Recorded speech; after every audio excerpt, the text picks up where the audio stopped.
Hiver 1904. Deux prêtres hérétiques s'opposent autour des ruines d'une chapelle décomposée. Celui qui imposera son aura décadente sur la croix sacrée attirera certainement le regard d'un démon et recevra toutes les récompenses qui lui sont dues. Le pouvoir, la reconnaissance, la passion des enfers. Les deux petites troupes prennent place.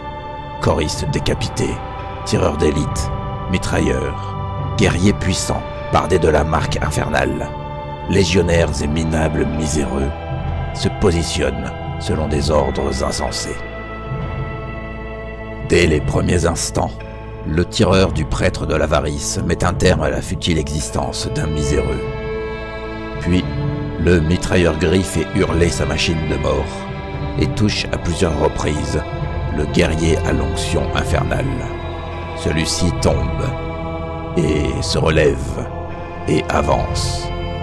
Dans le même temps, le prêtre noir atteint la chapelle et, trop sûr de lui, se poste à découvert au pied de la croix retournée, symbole de sa supériorité. Victime du pouvoir de son homologue gris, le prêtre noir est manipulé et projeté à travers l'arche inversée. Il tombe devant un peloton d'exécution, mais il tient tête à la mort alors que des tirs sont échangés entre les deux camps. Ultime humiliation, c'est un pitoyable serviteur qui achève le prêtre de l'avarice.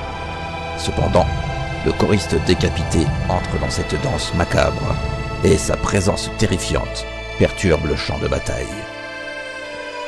D'un seul coup de sa dague sacrificielle, il ôte la vie d'un légionnaire gris et provoque une terreur incontrôlable, faisant trembler d'effroi le mitrailleur isolé.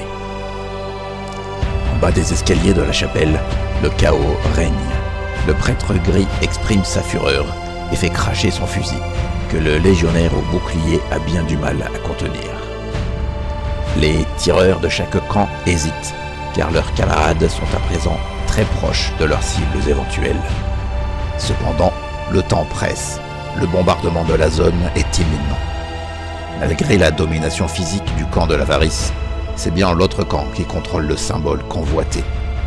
Le tireur d'élite abat l'autre tireur, et le guerrier lourd termine le travail en déchirant les chairs du prêtre gris. De l'autre côté de la chapelle, le corps disjoint du mitrailleur n'est plus une menace. Le choriste décapité avance implacablement. Et, aveuglé par sa domination lors de ses derniers duels, il ignore le danger qui le menace pourtant. Le légionnaire qui contrôle la croix symbolique ajuste son tir, et la chance est avec lui. Le choriste est renversé sous un choc d'une telle précision qu'il le laisse définitivement au sol. Malgré cela, la victoire est toute proche. La troupe du prêtre gris est presque décimée. Presque. Déjà, l'on entend au loin les tirs d'artillerie lourde, et les impacts se rapprochent. La croix renversée, seul objectif qui compte, symbole de suprématie aux yeux des serviteurs des enfers, échappe au contrôle de la faction de l'avarice. Le temps imparti est écoulé, et la victoire finale est revendiquée par la bande du prêtre gris.